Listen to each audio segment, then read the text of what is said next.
প্রিয় বন্ধুরা, আসসালামু আলাইকুম। আশা করি আল্লাহর অশেষ মেহেরবানিতে সকলেই ভালো আছেন। বন্ধুরা, আজকের এই ভিডিওতে দেখতে পাবেন এমএস ওয়ার্ড প্রোগ্রামে টেক্সটের শুরুতে বুলেট চিহ্ন সেট করার পদ্ধতি এবং ইহার কালার পরিবর্তন করার পদ্ধতি। কার্যক্রমটি শুরু করার আগে আপনাদের কাছে ছোট্ট একটি রিকোয়েস্ট, এখন পর্যন্ত আমার এই চ্যানেলে আপনি যদি সাবস্ক্রাইব করে না থাকেন তাহলে অবশ্যই চ্যানেলটিতে সাবস্ক্রাইব করবেন। আর যারা সাবস্ক্রাইব করেছেন তাদের জন্য রইল অনেক অনেক ধন্যবাদ। বন্ধুরা, এখানে এমএস ওয়ার্ড প্রোগ্রাম ব্যবহার করে আমার তৈরিকৃত ছোট্ট এই একটি ফাইল ওপেন করে নিয়েছি, যেখানে কিছু টেক্সট দ্বারা 4টি লাইন ও 2টি প্যারা টাইপ করা আছে। এখন আপনি হয়তো চাচ্ছেন এই ফাইলটির নির্দিষ্ট কয়েকটি লাইনে এবং নির্দিষ্ট কয়েকটি প্যারার শুরুতে বুলেট চিহ্ন ব্যবহার করবেন। সেক্ষেত্রে যে সকল লাইন বা প্যারাগুলোর শুরুতে বুলেট চিহ্ন দিতে চাচ্ছেন, প্রথমে সেই লাইনগুলো এবং প্যারাগুলো সিলেকশন করে নিন।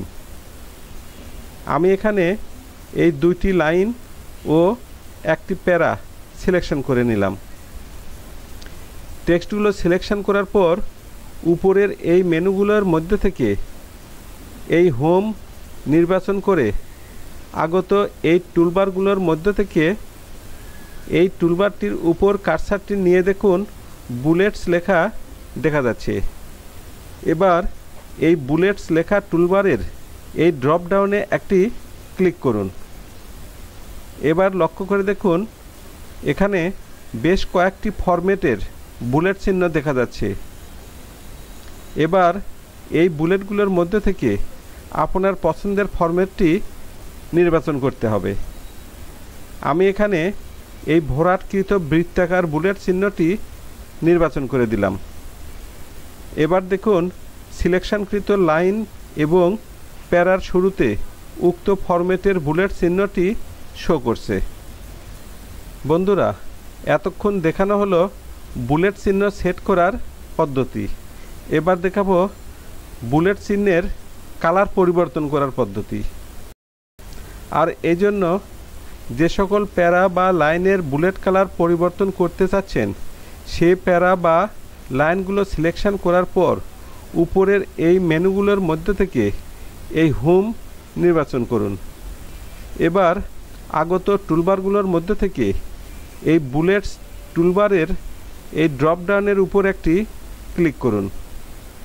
এবার আগত উইন্ডো থেকে নিচের এই ডিফাইন নিউ বুলেট অপশানটি নির্বাচন করুন।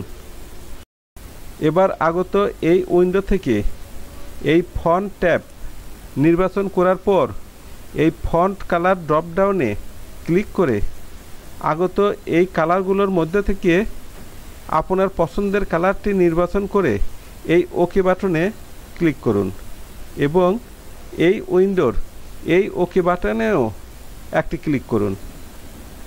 এবার দেখুন বুলেটের কালার আপনার চাহিত কালারে পরিবর্তন হয়ে গেছে। আজকের ভিডিও এই পর্যন্তই। বন্ধুরা, এতক্ষণ এই ভিডিওতে এমএস ওয়ার্ড প্রোগ্রামে বুলেট চিহ্ন সেট করার পদ্ধতি এবং ইহার কালার পরিবর্তন করার পদ্ধতি দেখানো হলো। আমি আশা করি ভিডিওটির কার্যক্রম আপনাদের অনেক উপকারে লাগবে। পরিশেষে বলতে চাই, ভিডিওটি যদি আপনাদের উপকারে লাগে বা ভালো লাগে তাহলে অবশ্যই সাবস্ক্রাইব করবেন, লাইক দিবেন, শেয়ার এবং কমেন্টস করবেন। ধন্যবাদ।